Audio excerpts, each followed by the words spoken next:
দাবি দফা সবার, যে দাবি আমার সে দাবি আপনার, যে দাবি আমার সে দাবি জনগণের দায়িত্বশীল আপনার মা বেগম জিয়াকে আমরা মুক্ত করে আনবো, আমরা ভোটের অধিকার নিশ্চিত করবো, আমরা গণতন্ত্র ফিরিয়ে আনবো। এই দেশে কোনো ভোট হয় না। আপনি একজন তরুণ, আপনি একজন পেশায় সাংবাদিক, সাংবাদিকদের বলা হয় জাতির বিবেক। আপনার বাপ ভাই ভোট দিতে পারে না, আপনি ভোটার হলে আপনি ভোট দিতে পারেন না। এই দেশে আপনি বাস করেন, এটা আপনার দেশ, এটা আপনার আগামী সন্তানের দেশ, আপনার বাবা মার দেশ। আর এই দেশে অনিয়ম অত্যাচার চলছে, এটা আর চালিয়ে যাবে এটা সম্ভব না। 15 বছর বিএনপি ক্ষমতায়, আপনার মতন একটা তরুণ ছেলে, যে ছেলে 20 বছর বয়সে রাজনীতিতে পদার্পণ করেছে, সেই ছেলে আজকে 15 বছর, যে ছেলেরা বিয়ে শাদীও করতে পারে নাই, রাজনীতিকে বেছে নিয়েছে। আমরা বেগম জিয়াকে মুক্ত করব, আমরা মানুষের অধিকার ফিরিয়ে আনবো, আমরা দেশের জনগণের সুদিন ফিরিয়ে আনার কমিটেড আমরা। তো সুতরাং আজকে এখানে আমরা আসছি, আমরা বেগম জিয়ার মুক্তির জন্য। আমরা আন্দোলন আমাদের চলছে, চলবে। এর থেকে তীব্র আন্দোলনে যাওয়া লাগে, আমরা তীব্রতর আন্দোলনে যাওয়ার জন্য প্রস্তুত এবং আন্দোলন হবে।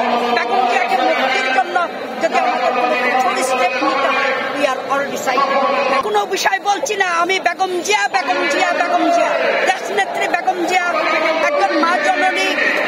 সে আজকে খুব অসুস্থ, তার মুক্তির জন্য আমরা এখানে আছি, আমরা আন্দোলন করব। আমি আপাতত আমি একজন বয়স্ক মানুষ, আমি আপনারও মায়ের মতন, আপনি আমার সন্তান সমতুল্য। সো এখন আমরা অনেক বিষয় নিয়ে অনেক কথা বলা যাবে। কথা বলার জন্য আরো সিনিয়র নেতৃবৃন্দ রয়েছেন, আমাদের ওই যে হেলিন জেরিন রয়েছেন, মির্জা আব্বাস ভাইয়ের ওয়াইফ রয়েছেন, আমাদের এনি ভাই আছেন, তারাও বলবেন। আমার সাধারণ জনগণ হিসেবে কিভাবে দেখছেন আপনি? সাধারণ জনগণ হিসেবে জনগণ এখন সচেতন। এখন আপনি যদি আমার কাছ থেকে ক্যামেরা নিয়ে চলে যান একজন রিক্সা চালকের কাছে, দেখবেন যে না, সেও তো খুব ভালো বলেছে। এখন কিন্তু মানুষ খুব সচেতন, ভালো বলছে, ভালো বুঝছে দেশ সম্পর্কে। সবাই কিন্তু দেশ প্রেমিক, সবাই কথা বলে, কেউ আর এখন বসে নাই, কারণ সবার পিঠ দেওয়ালে ঠেকে গেছে। এখন এক সময় একটা দুর্বার আন্দোলন এমনি অটো হয়ে যাবে, বিনা ঘোষণায়, বিনা পরিকল্পনায় মানুষ একদিন রাজপথে চলে আসবে। যেদিন বলবেন যে একটা বিস্ফোরণ ঘটলো, মানুষ বুঝছে যে আমাদের জেগে উঠতে হবে, আমাদের ঐক্যর বাইরে আর কোনো পথ নাই, এটা সকলের অবগত হয়ে গেছে। ভালো থাকেন সবাই। আচ্ছা, এই বিষয়টা আসলে কিভাবে দেখেন, একজন জনগণ হিসেবে কিভাবে দেখেন? এইটা তো সিনিয়র। আচ্ছা, দ্রব্যমূল্যের ঊর্ধ্বগতি নিয়ে কি বলবেন? বর্তমানে সবকিছুর দাম, এটা নিয়ে আসলে কি বলবেন? দ্রব্যমূল্যের যে ঊর্ধ্বগতি, এটা তো বাবা আমরা চালিয়ে নিতে পারছি।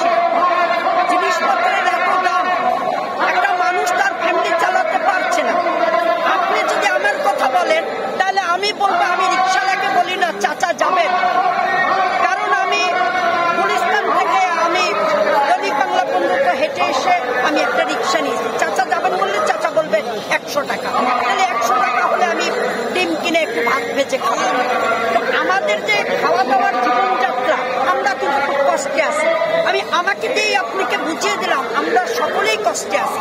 কারণ আপনি শিল্পপতি বলেন না, শিল্পপতি আপনাদের সকলে আছে।